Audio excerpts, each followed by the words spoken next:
welcome you to Warwick's, the oldest family-owned and operated bookstore in the country, in operation since 1896, and last year named the best independent bookstore in the United States by Publishers Weekly.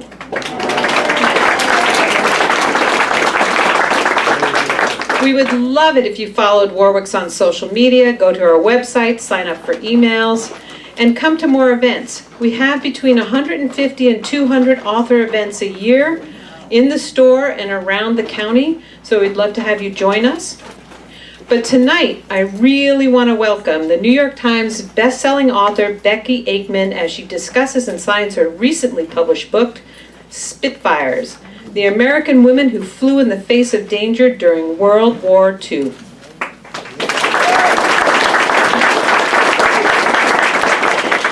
She is in conversation with Ron Carrico, who has been a docent at the San Diego Air and Space Museum since 2006. He was also an Air Force pilot and an attorney in private practice in San Diego from 1978 to 2020. Becky is the author of 3 books of narrative fiction, Spitfires, which you'll hear about tonight, her memoir, Saturday Night Widows, and Off the Cliff, How the Making of Thelma and Louise Drove Hollywood to the Edge. She was also a journalist at Newsday, and her work has appeared in the New York Times, the Los Angeles Times, and other publications, and she lives in New York. Becky's books are the kind of books I love, because through historical fiction, it tells the stories of women that historians have perhaps purposely ignored. Right? They ignored them for one reason or another. Whatever. This is the true story of daring American women who piloted the most dangerous aircraft of World War II through the treacherous skies of Britain. Before joining, they were all pilots to begin with. Crop dusters and debutantes, college girls, and performers in flying circuses. But because they were women, the United States denied them the opportunity to fly for their country when we entered World War II. But Great Britain, who was facing desperate times and would let anyone, even Americans and even women, transport airplanes, said, "Come on." Thus, 25 young aviators bolted for England in 1942, becoming the first American women to command military aircraft. Called Spitfires, the women were decades ahead of their time, risking their lives in one of the deadliest jobs of the war. They flew new, barely tested fighters and bombers to air bases and returned shot-up wrecks for repair, never knowing what might go wrong until they were high in the sky, and that takes guts. If not, craziness. Many pilots died in crashes or made spectacular saves. It was exciting, often terrifying work. The Spitfires broke new ground off duty as well, shocking their hosts with thoroughly modern behavior. Becky Aikman brings these heroines, or sheroes as I call them, to life, drawing on unpublished diaries, letters, and records along with her own interviews. We have somebody in the audience today who is the niece of one of the, right? Yes. One of the pilots here, so it's really kind of cool. It's a terrific book, giving depth to history not often told, and a vivid, richly detailed account of war, ambition, and a group of remarkable women like many of you here today, whose lives were as unconventional as their dreams. So welcome, Becky Aikman. Thank you. I guess this is how we start. Wow, look how many people are here. This is incredible. I'm rather surprised. Maybe you're not. I expected by now. Well, listen, I was an Air Force pilot for 22 years, and I've flown quite a bit in Europe. And I want to tell you, the weather in Europe, especially, well, when I flew, it was in the 60s mostly, the weather is terrible. And it's really hard to find your way around, especially since these women had to fly VFR, Visual Flight Rules. Visual Flight Rules does not mean we follow roads. That's not what it means. Although that's what they did to find their way around, because there were no navigational aids. You know, if you ever drive down Mission Bay and you see that big white thing in the middle of the, that's a TACAN or VORTAC, and that's how you can find your way to San Diego Bay from 200 miles away. They didn't have that. They also didn't have radios. So when I heard about this, two of my favorite things in the Air Museum are World War II gallery and the Women in Aviation gallery, especially Jacqueline Cochran. And you're going to hear more about Jacqueline Cochran in a little bit. I have read an awful lot of World War II aviation history. This is the best book I've ever read about it. It's really, really good. We can stop right here. So, at any rate, I'm going to start with just asking questions, if you don't mind, and we're going to have, after about 40 minutes or so, you'll all be able to have questions. So if you got a good question, you can write it down so you can ask it later on. So my first question, where did you get the idea to write this book? It is a good question because this particular piece of history was completely forgotten by almost everybody. I had never heard of it. I was talking to my mother, who had been a young child during World War II, and telling her that I wished I could write a book about people who did something incredible, but no one knows about it. And without missing a beat, she said, write about the American women who flew in England during the war.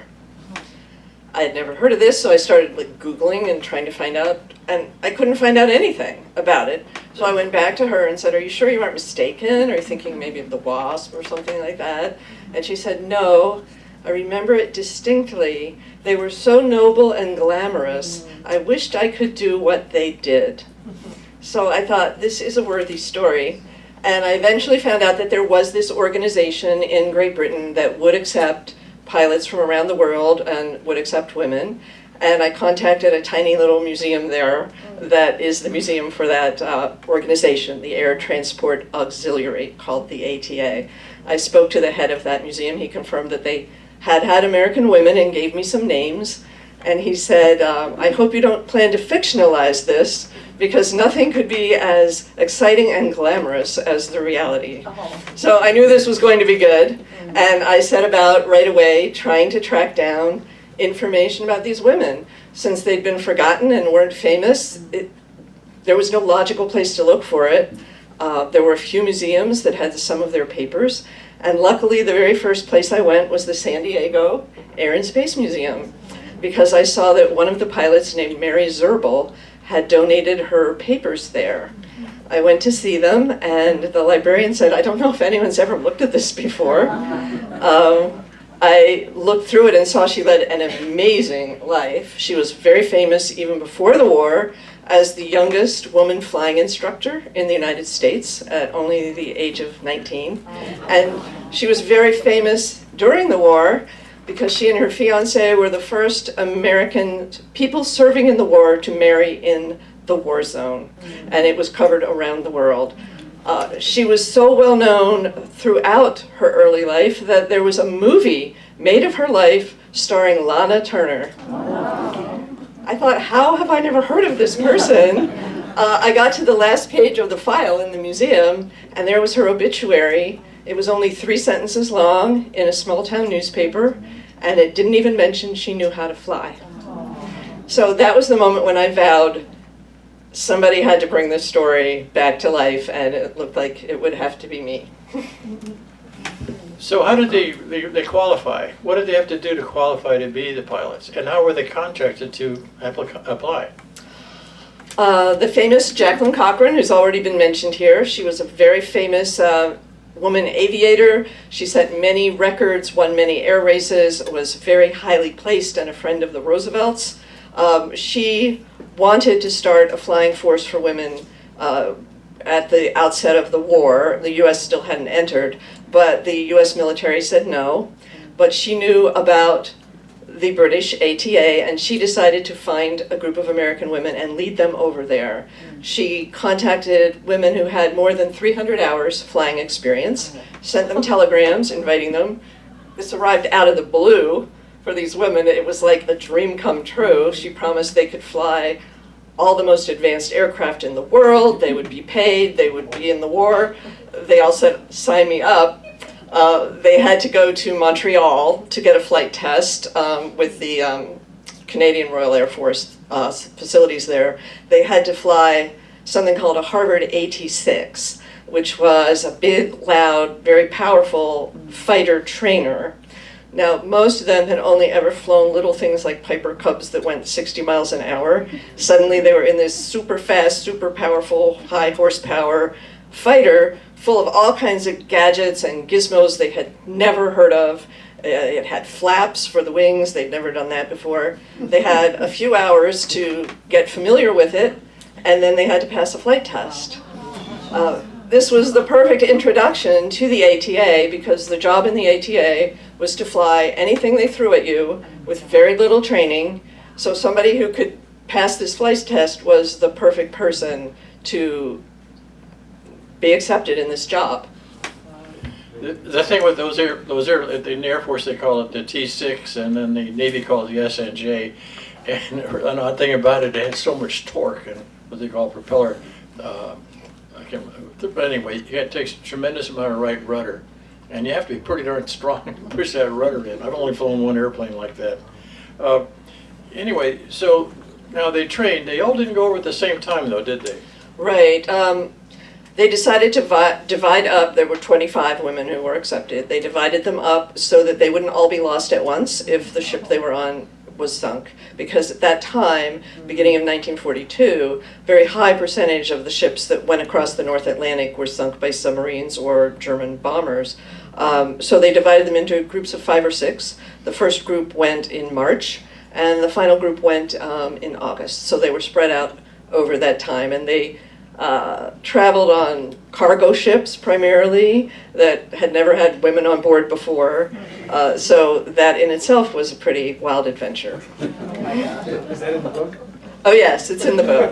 There's a lot of detail about how the men were very excited to have them. One little known fact about the trend, they've lost as many as 300 ships a year going across the Atlantic to the North Atlantic to the submarines. And what really put a stop to that is when we start flying balloons in front of them. They only lost one ship with a balloon in front of it. Wow. That was pretty late in the war. Yeah, the first woman went over on a ship that had been one of 6 sister ships, and the other 5 had all been lost, had been sunk in the North Atlantic, and it was the only one still operating.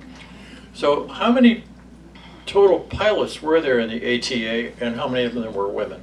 There were about 1,200 pilots total in the ATA, and I believe it's about 180-something were women. Mostly British women, and then the US contingent was the next largest. But they were from all over the world. They were from South America, a lot of them from Poland, South Africa, various countries contributed. It was often called the Foreign Legion of the Air. And also, based on its initials, ATA, the first men who joined called themselves the Ancient and Tattered Airmen, and the first women who joined called themselves the Always Terrified Airwomen. I don't think that's in the book. Oh, it's there. Oh, okay. There's so much there you can't remember it all. I missed that part. So they get to there. They were not all at the same base. No, once they got there, they did some initial training, and then they were sent off to various bases, and usually some of the Americans were together at one or the other. There were a few main ones where they were based. One was on the southern coast near Southampton, so it was very close to the action during D-Day. One was more in the middle of the country, where they stayed at the estate of a wealthy air enthusiast who let his airfield be requisitioned by the government, and they stayed at his very deluxe estate. It was Sir Lindsay Everard, and it was sort of a cross between Downton Abbey and a World War II movie. But in some of the others, they stayed in very little billets and cottages with people with no indoor plumbing, so they were never sure where they would wind up. But at each stage of their training, they were trained in one example of a type of aircraft. The first class was called Class 1, and it involved very small, light, single-engine planes. The second class was Class 2. They were single-engine but powerful, fast fighters like the Spitfires and Hurricanes. Step 3 was 2-engine aircraft, mostly bombers. Then the next one, 4, was large bombers. They would train on one example of each, and once they had flown that one example, they could be expected to fly any aircraft in that category without any previous training. They flew up to 147 different models of aircraft in the course of their service, and they had a little booklet called The Ferry Pilot's Notes. It had one page on each aircraft. It fit into a pocket. It would say, here's how you take off, here's how you land, here's how fast it goes. They would review it in the cockpit, put it back in their pocket, and take off. Now, they had military rank, but they weren't necessarily exactly in the RAF. Right. It was an auxiliary to the RAF. And how about the pay? The pay was quite good for the time. They were really pleased that they had this fantastic job flying these aircraft they would never have flown otherwise, and they were well paid. The British public was very grateful to the foreign pilots who came to help out. It was a dire situation there. Civilians were being killed all the time in air raids. So they were in a really idyllic job in terms of the respect that they got and the treatment that they got. Now, in the Air Museum, we have a picture of Jacqueline Cochran, and we have the uniforms. We have, like, she donated a lot of stuff to us just before she passed. She passed in 1980, by the way. She set speed records. How about 1,400 miles an hour? And she set altitude records in a T-38, which I flew in pilot training. She got to 55,000 feet. How she did it, I don't know. When you train in the military, you generally only fly one airplane. And to fly like when I flew I flew the F-4 Phantom, it was like a 3 or 4 month checkout to fly one airplane. So, and these women were flying lots of different airplanes. I can imagine how confusing that was. I really think by the end of the war, they had to be some of the best pilots in the world. Yeah. I mean, there were excellent pilots who knew how to fly a Lancaster bomber, but they knew how to fly everything on little notice in crazy conditions. They had to be so talented and capable, it's hard to imagine. There's a story about a really dangerous American airplane, the B-26. They called it Widowmaker, that sort of thing, and American men were paid to fly it. So General Doolittle had 2 American WASP pilots, Women's Air Force Service pilots, fly the airplane in for all it meant to see. And then when they climbed out and combed their long blonde hair, the guys went, well, I guess we can do this. Maybe not. Yeah. The job was a very dangerous job, which I imagine you can gather from what we're saying. And in fact, 1 in 7 pilots who served in the ATA were killed in crashes during the course of the war. So it was no lark. One of my favorite stories from the book is right at the start. I mean, this is a great way to start the book. Tell us about Miss Raines. I think it's worth telling. It's only a couple of pages. But Well, I concentrated on a few of the women in depth, and one of them was named Hazel Jane Raines. She was a stunt pilot from Georgia. And at the beginning of the book, I open with her taking off in a Spitfire fighter in early 1943. She was flying along and noticed a bank of clouds up ahead. She thought, this could turn into some trouble, I'll just keep an eye on it. Meanwhile, as she approached the cloud, her engine started to splutter and failed completely.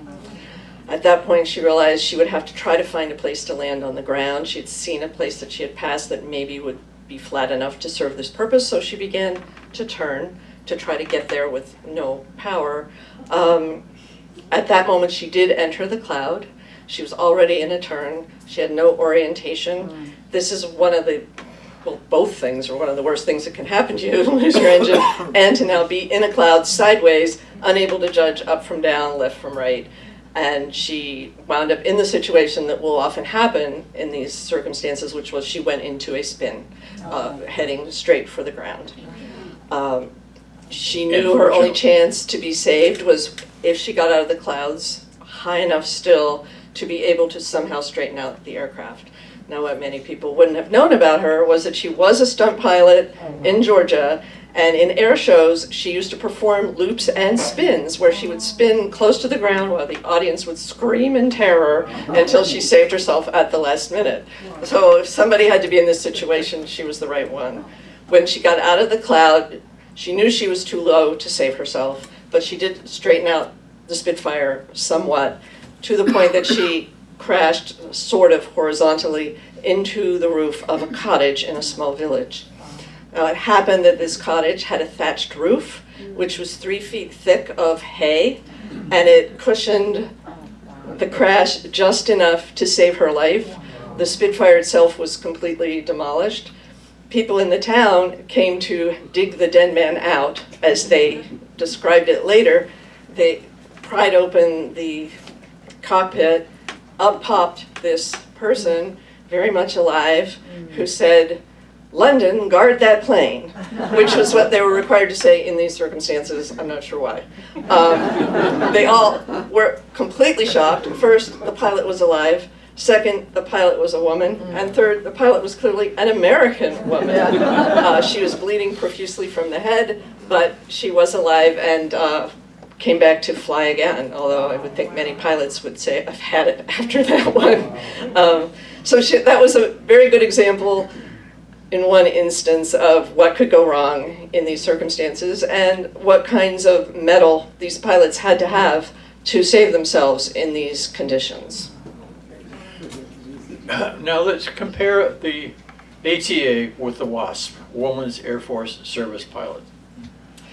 Well, the ATA came first, and that was because Jacqueline Cochran wanted to start what became the WASP, and this was a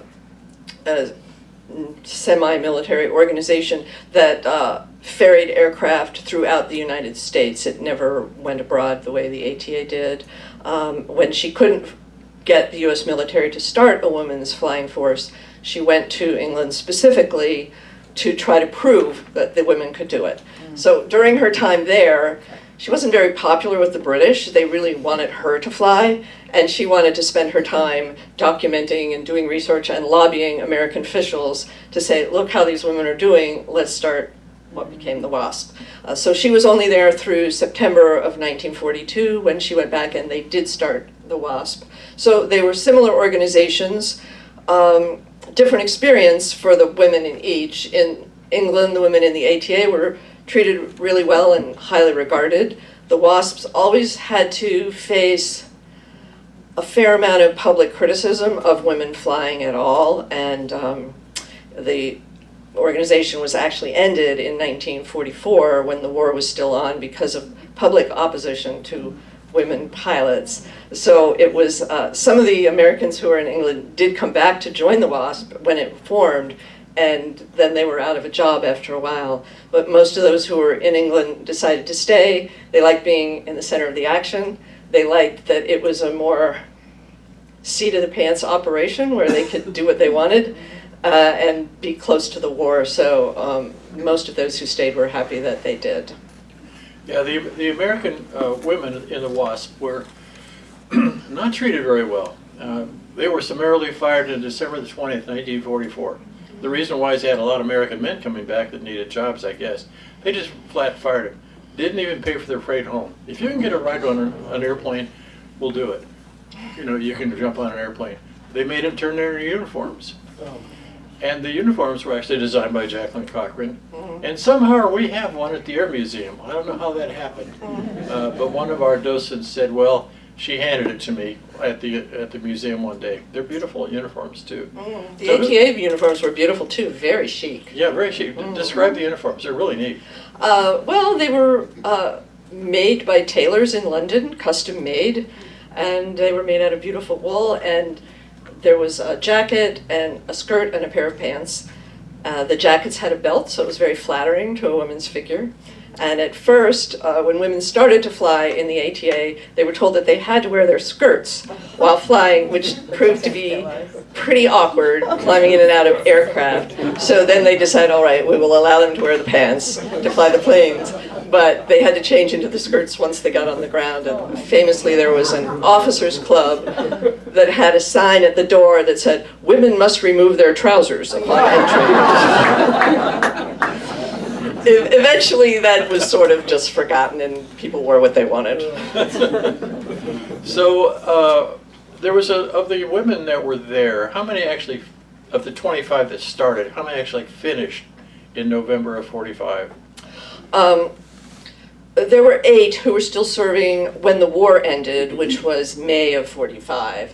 And then I think about 4 remained afterwards, because at that point they were still transporting aircraft around the theater of war and getting supplies in and out of Germany for reconstruction and things like that. So those people stayed, but most of them left when the war ended. How about some of the personalities? I think you used the term wild behavior at some point. Well, the kind of woman who would have learned how to fly in the 1930s was already a very bold personality, because it was a really rare thing. So one thing I loved writing about these characters were that they were really distinct characters, and a complete cross-section of American society. For example, there was one woman who was a debutante from one of the wealthiest families in the country, the family of the Western Union fortune, the tech fortune of its time. What was her name? I forgot. Virginia Farr. And she was She was raised... also beautiful, as I recall. Well, she's not the most beautiful. Well, there was another who was famous for being so beautiful. But she was raised to be a debutante and capture a wealthy husband, which was very awkward for her because she was attracted to women rather than men. So going to the war allowed her to live openly as she pleased. Now, at the opposite end of the spectrum in terms of wealth was Dorothy Fury, and she was the famous beauty of the group. She was raised in a poor family in New Orleans. She only had an 8th grade education, but she was extremely beautiful and had tremendous power over men. When she joined, she saw this as an opportunity to remake herself. When she went to England, she took a single red dress that she recycled for every occasion. But primarily, aside from her beauty, she had a very imperious personality. So people in England assumed that she was some sort of American aristocrat. And she was invited to all the country houses of the British aristocrats and all the finest clubs in London. And one British lord held a ball and invited the entire airfield just for the opportunity to meet her. She very wisely used these assets and worked her way up the social ladder and became quite a major figure in British society, ultimately. And years after the war, I would see newspaper clippings about her referring to her as the American heiress, Dorothy Fury, which she was not, but she convinced everyone she was. Now, aside from that, there were people from all different backgrounds. One was a crop duster from California. Well, she was from Washington State originally. She dusted crops in California. And to make extra money, she appeared in an air show doing a mock striptease. She would fly over the airfield and toss out an item of clothing each time she went around. Then ultimately she would land fully clothed, but the audience was pretty impressed anyway. So that was another example of a really different background. And Anne Wood, who we've mentioned, was a college graduate, very ambitious, very much like a modern woman in that she used connections to try to get ahead and wanted an important job after the war. So it was a real mix. They really threw the British because the British women who flew were primarily very upper crust, and they expected that the Americans would be the same. So they were quite shocked at the boisterous behavior of the Americans on their arrival in Great Britain, and the Americans were well aware that they'd made a very poor impression at first. And so the woman with the motorcycle, what was her name? Oh, that was Winnie Pierce. She actually was a college graduate also, and she was a saleswoman for aircraft out of Long Island, where she would demonstrate the aircraft for the company that sold them. She was a really wild person. She loved doing things that were thrilling in the air and on the ground. She had a wild personal life, and she was quite undisciplined in the air.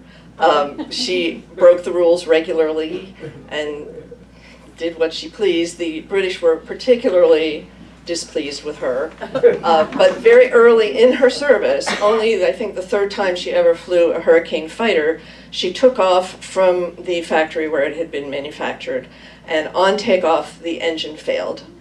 And this is considered one of the worst situations a pilot can be in, because you've lost your engine, but you're not high enough in the air to really figure out a way to get down and save yourself or the aircraft. the ATA told all these pilots, if this happens to you, go straight ahead and crash. It's your best chance of survival. They said, whatever you do, do not try to turn around and go back to the airport, because you will tip over, you won't have enough speed, you'll crash. Being Winnie Pierce, she immediately decided she was going to break the rules and she was going to turn around and go back to the airport. It's something that's known as the impossible turn by pilots, because it is considered pretty much impossible. But she somehow did it. It took tremendous skill and I don't know, natural instincts to understand just how fast you can go, just how far you can turn, just how you deal with the change of wind speeds trying to turn around. She pulled it off. So the British at that point had to acknowledge that while they might roll their eyes at her personal behavior, they did understand that she was a really talented pilot. Or lucky. Or lucky. Well, she never made a mistake any other time throughout the war. She never damaged an aircraft or herself. So. Now, she had a very interesting husband as well. Yes. One of her many crazy affairs was with a sort of well-known man about town who was somewhat mysterious, and not to give away too many spoilers, but there was a strong possibility that he was a spy. And they ended up living where? In New Mexico, near Los Alamos. Little town, Tesuque. How many people have been to Tesuque, New Mexico? Well, we have. It's very small. Okay, now the troublesome part. To me, this is the problem. They really expected aviation careers after the war. How'd that work out? Well, to say they expected it might be going a bit far. They understood what they were up against. They were watching very carefully what was happening with the WASP in the US and realizing that there was not a great environment for women to get hired as pilots when they went back home. So all of them did their utmost to fly as many different models of aircraft as possible, to contribute as much to the war as possible, so that when the war was over, they could not be denied as women who should be hired to fly aircraft. When they came back to the United States, the US military still would not hire women pilots, and no American passenger airline would hire women pilots. So again, not to do too many spoilers, it was really tough for them. The people who managed to succeed had to be extremely resourceful, find ways to fly that were outside of the normal paths that pilots would take. One of them, who lived very near here, still lives very near here, was one of the top pilots. She flew through the end of the war, all kinds of aircraft. She always got herself transferred to the worst air bases and the worst places so that she could fly more and more types of planes. When she came home, she couldn't get any job except at a flight school in Oregon, where part of her job was cleaning the bathrooms. In her free time, however, she learned how to become a helicopter pilot.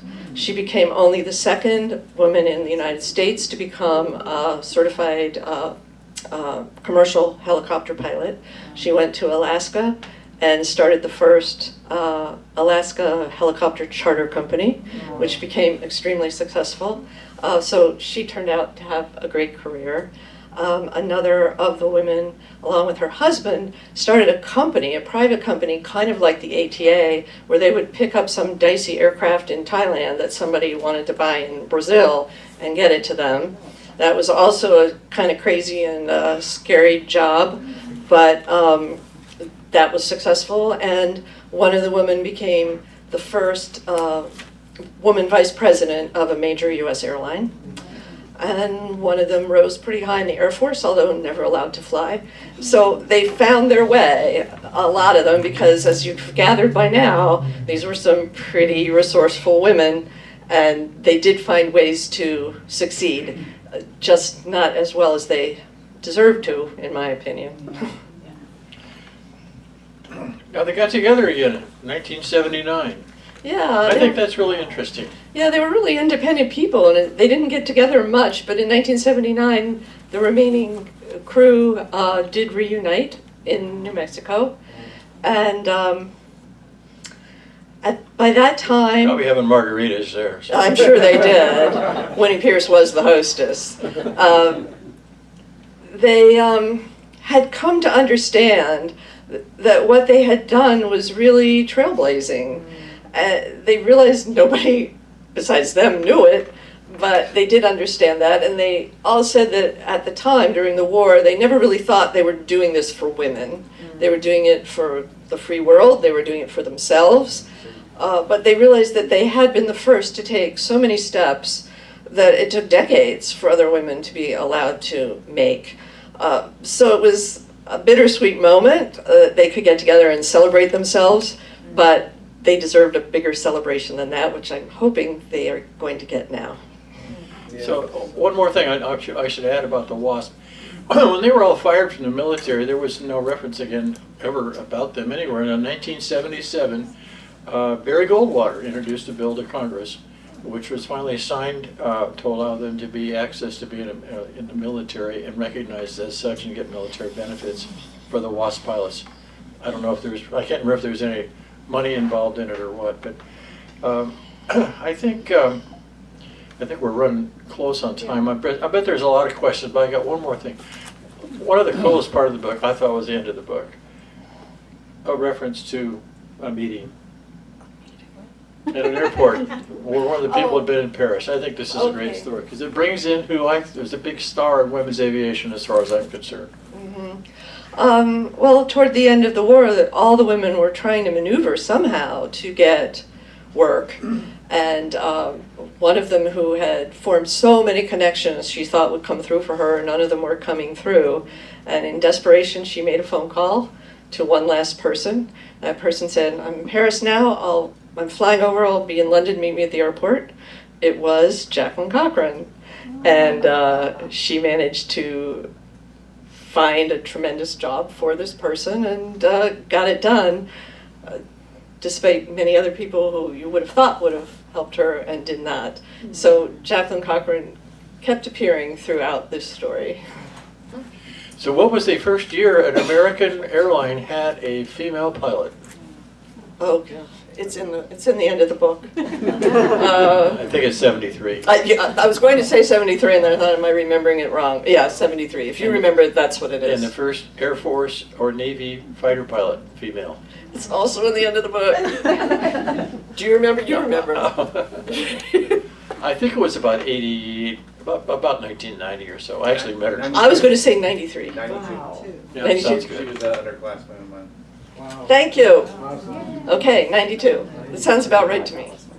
Yeah, I mean, look, these women did all this in the early 40s. Yeah. That's how long it took for other women to get the opportunity. It's crazy. Next question. What percentage of American airline pilots are women? Well, I've heard 5%. Yeah, I looked it up on Wikipedia. I was amazed how low it is. So, but you know, they have kids and things like that, and that's actually I wasn't an airline pilot. It looked pretty boring to me, to be honest with you. Time for questions. Ron, Becky, would you mention that one of the women lives here, is still alive and lives here in okay. San Diego? My husband wants me to mention that Repeat the question. there's one, I'm repeating what he wants. He wanted me to mention that the one surviving member of the ATA, man or woman, lives in Carlsbad. Her name is Nancy Miller Stratford, and she was written up in the San Diego paper last week in conjunction with the book coming out, and she's gotten a lot of other publicity as a result of it as well. She's still really got it together. She's 106, and she remembers everything like it was yesterday, and does say it was the highlight of her life. The women were denied jobs after they got back, as you mentioned. Were their flying talents recognized, and were they denied just because they were women? This question was, when the women were denied opportunity after the war, were their flying talents in question, or was it just because they were women? It was just because they were women. The airlines would not hire women, and the military would not hire women to fly. So it really didn't matter how good they were. It didn't come down to them proving their ability. They couldn't get a foot in the door. Was there a equivalent in the Luftwaffe of women pilots? Were there women pilots in the Luftwaffe? In the German. Oh, were there women pilots in the Luftwaffe? Yes. Um, Yes, they were called the Night Witches. They flew at night. No, those were The Russian. The Russians, I'm sorry. Russians. I'm sure the Germans did too. I haven't heard of German women flying. I know there were German women test pilots, and the Russians had women who flew combat called the Night Witches, and they made raids on Germany. Very effective. Yeah, there were two famous German test pilots. One was named Hanna Reich, and she flew everything, including the rocket-propelled airplane, the 163. The other woman, I can't remember what her name was, but she was a real specialist in dive bomb tactics. And the weird thing about it was she's Jewish, and she managed to keep her job. Wow. So that's really an odd story. Yeah. Okay, should I pick people? There's a gentleman back here. So large aircraft require more than one person to fly bombers and so forth. Were there mixed crews? Were the women pilot command, or were there all women crews? His question was, when there were aircraft that required 2 people in the cockpit, were they mixed crews or were they all women crews? They were mixed crews. In the ATA, they really didn't they didn't distinguish between men and women. They all did the same things, and when the women would fly the kinds of bombers that required a second person in the cockpit, they often had a man there doing it. The women also, I will say, I believe it was 1943, Parliament passed a law to give the women in the ATA equal pay to the men because they acknowledged that they were doing all the exact same work and they couldn't deny it. And it was one of the, it took decades before there were other equal pay laws to match this one just for these pilots. So I'm saying they were treated pretty well, really. I thought one of the For the cool time. things, that picture in the book where it shows a woman standing on this massive bomber. She's not very big. And apparently her quote was something along the line of, "I don't have to lift the plane lifts me." Right. Okay. There's a woman back there. Could you talk a little bit more about your research process? And besides the Air and Space Museum, where else did you find information about Okay. She wants to know if I could talk a little more about the research process, and aside from the San Diego Air and Space Museum, where else I did research.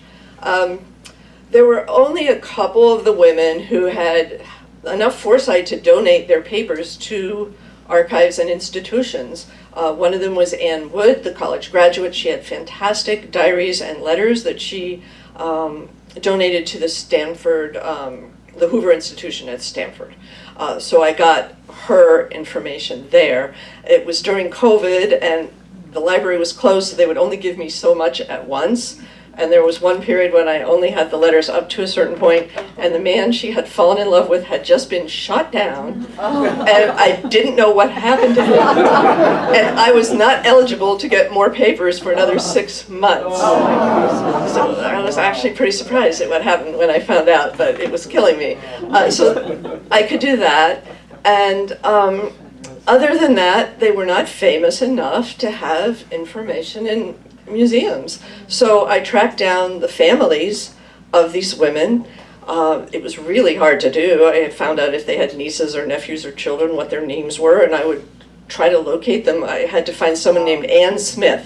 And I just cold called people named Ann Smith all around the country and said, was there a relative of yours who flew in World War II? But I did find her. And so a lot of these families, when I found them, did have diaries, letters, memorabilia, newspaper clippings in their attics. They went up to those attics and they got them out for me, and I was the only person ever to see them outside their families, and they were a treasure trove of information.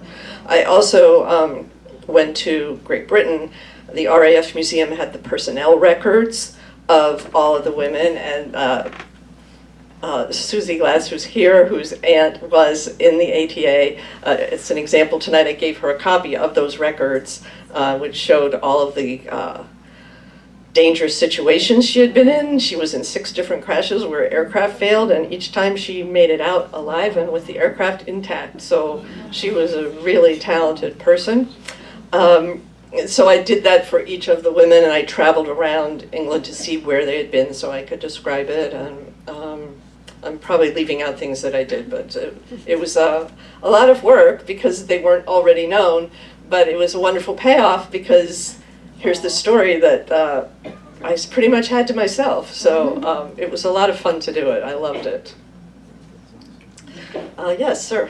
Growing up around 1940, we had a neighbor lady who had an airplane. She was a pilot. And I can remember seeing her in a military uniform, so I assume she was probably in the WASP. I know she was ferrying aircraft. That's what she was doing. And she survived the war, at least. So Yeah. I never got much background or other information about it. Uh-huh. Well, he's saying that a neighbor when he was growing up was a woman and had a military uniform, and she was ferrying aircraft, and he assumes she was a WASP, and I think you have to be right. That was the only thing she could have been. So, yeah, that must have been fun. And as you say, she didn't talk much about it. This is why it's a treasure when we can get these stories, because World War II people didn't brag much about what they did. By the way, one of the major B-24 factories was at the foot of Washington Street. Perhaps to know that they made like 6,500 bombers over 4 years. And that's where the Rosie the Riveter came from. They also made the Catalina flying boats. Yeah, it's easy to forget how important the air war was in World War II. There's a lot about the ground troops, and they did obviously a super important job. But I think there's been less said about the importance of the air war and the manufacturing of enough aircraft in order to overwhelm the German Luftwaffe. And a lot of that was American manufacturing, British manufacturing, and the people who ferried the aircraft where they were needed. The United States made 300,000 aircraft in 5 years and trained 200,000 pilots. So if you want to know the reason we really won the war, that had a lot to do with it. Yeah. Sir, you had a question? Yeah, fun fact is, well, not fun, but more B-17 crew members died than all Marines in World War II. So in terms of the air war contribution, it is significant. I did want to ask you, please, thanks for your work and thanks for bringing this out. Those are really strong characters, right, that you highlighted a few of them. Do you have anything on the interaction between them? I mean, was there a competition? I mean, this thing happened in the all-volunteer group with the men over in China, right? So I'm curious if there was the same sort of competition dynamic. Oh, yeah. He's saying these women had strong personalities, and he's wondering, was there a lot of interaction and competition between them? The answer is yes. They were strong personalities. Each one wanted to be the best. And especially when they first got over there and they were training together a lot, there was a lot of competition to be the first one to fly the Spitfire. That was the biggest competition. The first one to fly a bomber. And there were a lot of individual rivalries there, and a lot of cooperation too. And the Americans often were scattered in different locations, but on their leave days, they would have 2 days of leave every 2 weeks. And they would usually go to London, and they were the toast of the town there. Americans often got together. As the war went on, more and more of their friends were British. And they would go to the Savoy and Claridge's and all of the top clubs and really let off steam. So they had a lot of interaction. And they were supportive of each other in a lot of ways, but also eager to be better than each other. No question. Sir? Kind of a crazy question, but a lot of the pilots that I've met locally have fast cars. Did these women, did you learn anything about like what they did, after, during, with Jaguars, and I can imagine just all kinds of things. Oh, such a cliche. He's saying a lot of the men pilots he has known had a lot of fast cars, and did the women also. Well, during the war, there was rationing, and it was very hard to have a lot. But Winnabelle Pierce, our wild woman, did have a motorcycle that she rode very fast, and sometimes 2 or 3 of her colleagues would sit on the back. They'd go into London, the clubs, on this motorcycle. The one wreck Winnie Pierce had in the entire war was on the motorcycle, and it was a pretty serious wreck. But they really, over there, you couldn't get petrol, and you couldn't own cars. And I suppose once they were back in the U.S., maybe. I don't know, they probably couldn't afford fast cars since they couldn't get good jobs, but some of them did have aircraft after the war, their own private aircraft. Yes. Yes? Did the ATA accept people of different ethnicities? And do we get to hear any of those ladies' stories in the film? Her question is, did the ATA accept people of different ethnicities? The ATA did accept people of all races. Unfortunately, the U.S. military was completely segregated during World War II. Jacqueline Cochran, knowing this, I believe, did not take women of color to be, I know she didn't take them in the WASP, whether she deliberately didn't take them in the ATA or she couldn't find those who had those qualifications, it's not clear, but it is certain that she did not take women of color in the WASP. At the time, the research I've done showed that there were a couple of black women who could have had the number of flight hours to get into the ATA, whether maybe they weren't interested or whether Jackie Cochran just never invited them, I will never know. I think Susie had a question here. No, I was just gonna say my aunt, she didn't like fast cars. She was an ATA, but she would always buy the biggest, fanciest Cadillac. But she was taking care of my granddad, and he would take it out in the field to count his cows. And he destroyed every Cadillac she ever bought. Oh, sad. She was not happy about it. I don't know if people in the back heard this, but Susie, whose aunt was named Grace Stevenson and was in the ATA, she doesn't know whether her cars were the fastest, but she always had to have a big Cadillac. And her grandfather would drive it out in the field to check on the cows and would wreck the Cadillacs. So that's pretty sad.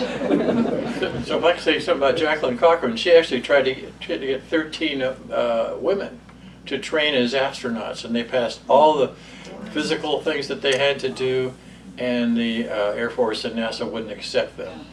Well, on the other hand, the people that did accept were all trained test pilots. So the women were flying small little airplanes as opposed to the test pilots.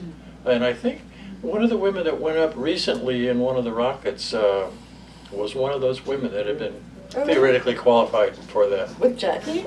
Well, Jackie took the 13 women, and one of those women went up in one of the Bezos rockets, I think. That was, in the Bezos, oh, interesting. I didn't know that. Yes, ma'am. Thank you.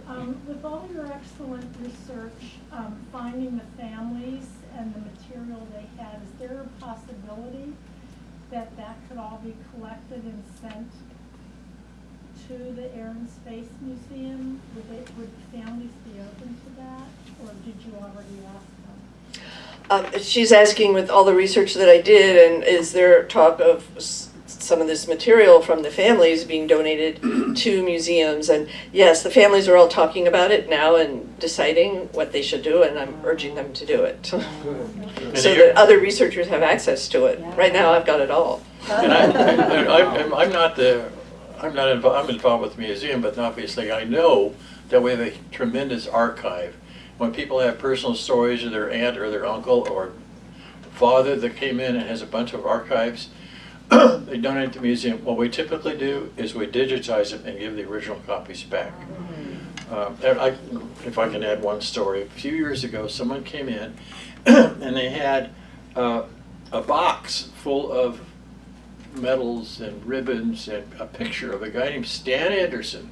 The lady brought the thing in and she said, this was in the garage, I think it was my uncle or something, not too sure, we don't know what to do with it, will you guys take it? So when one of the curators opened the box, he looked at the picture, and we have a picture of the same guy drawn in 1942 at Debden. He was an Eagle Squadron pilot. His name was Stan Anderson. And so I love to show a picture and tell the story of Stan Anderson, the Eagle Squadron pilot, and we walk around the corner and there he is with 9 other guys at Debden in 1942. So anyway, I got to put in a plug for the Air Museum, so please visit us at the Air Museum. There's a women's aviator museum in Oklahoma City. Both my aunts are in that one, but they have it's just women that were pilots. Is there any evidence of, like, the Eagle Squadrons have a big towering thing in Grosvenor Park? Is there anything like that for the ATA? The ATA Museum is in the town of Maidenhead, England. It's a tiny, tiny little house that was converted to the museum, and it has a lot of things stuffed away in it. but it's never had the kind of support that would make it a lavish museum with a lot of displays. I spent a lot of time there going through their material, but I mean, the public would be interested. They do have a Spitfire simulator that I flew, very poorly. So they get some people coming for that, but it's just never, I think this whole story has not gotten the attention it deserves because it wasn't part of the normal military that we all know about. It wasn't the Royal Air Force, wasn't the US Air Force. It was this funny little organization that existed only during the war, and I think as a result, it hasn't got the kind of attention that a lot of other things have gotten. Sounds like a movie. Yeah. Yes, it would be a good movie, I agree. One more? Once again, Well, there's time for one question, One more apparently. question? There was a gentleman way in the back, or a person way in the back, I Well, can't that tell. was in the movie, that's where I was gonna Oh. ask if you had any movie interests. Right here? How did these amazing women even become pilots in the first place, given the time and maybe their lack of resources? How did they accomplish this? She's asking how these women even became pilots in the first place, given the time and the lack of resources. And yes, it was an incredible feat just to get these pilot licenses. Someone like Virginia Farr, she had the money, she could pay and go learn to fly. There was another, one of the pilots named Suzanne Ford, she was called the Flying Socialite in New York. She also could have paid for her lessons. But others just, they had a desire to be in the air. They loved that feeling of freedom, that feeling of control, that excitement, as one said, being close to God. All these reasons they wanted to fly, and they found ways to do it. One of them was named Mary Webb Nicholson. She was from North Carolina, and she did not have the money for flying lessons, so she bartered that an air show said they would give her free flying lessons if she would jump out of an airplane in an air show 3 times with a parachute. Now, she did this with no training, and back then parachutes weren't really strapped on your back, so she would crawl out onto the wing of a biplane, and then somebody would creep out there after her with this big puff of fabric in their arms. She would jump and they would go like this. I hope it would all sort itself out in the air, and she would land on the ground, and she did it 3 times, and she got her flying lessons that way. So Dorothy Fury, who was the very beautiful one, had a used Model T that she traded in for flying lessons because she had a boyfriend who let her borrow his car anyway, and it didn't matter. This will maybe be our last story. When she heard about the ATA, she decided to drive to Montreal, and she asked her fiancé, she called him, if she could borrow the car for the day. She drove it to Montreal. She sent him a telegram saying, well, I drove your car to Montreal. I've joined the Air Force. I sold the car, I needed the money. Needless to say, the marriage is off. And I will tell you, he came back to her and still wanted her to be his girlfriend after that. Oh, he wants me to end on the motto. End on the motto. The end of the motto is eager for the air. For the ATA, and that summed up this story pretty well, I think. Thanks.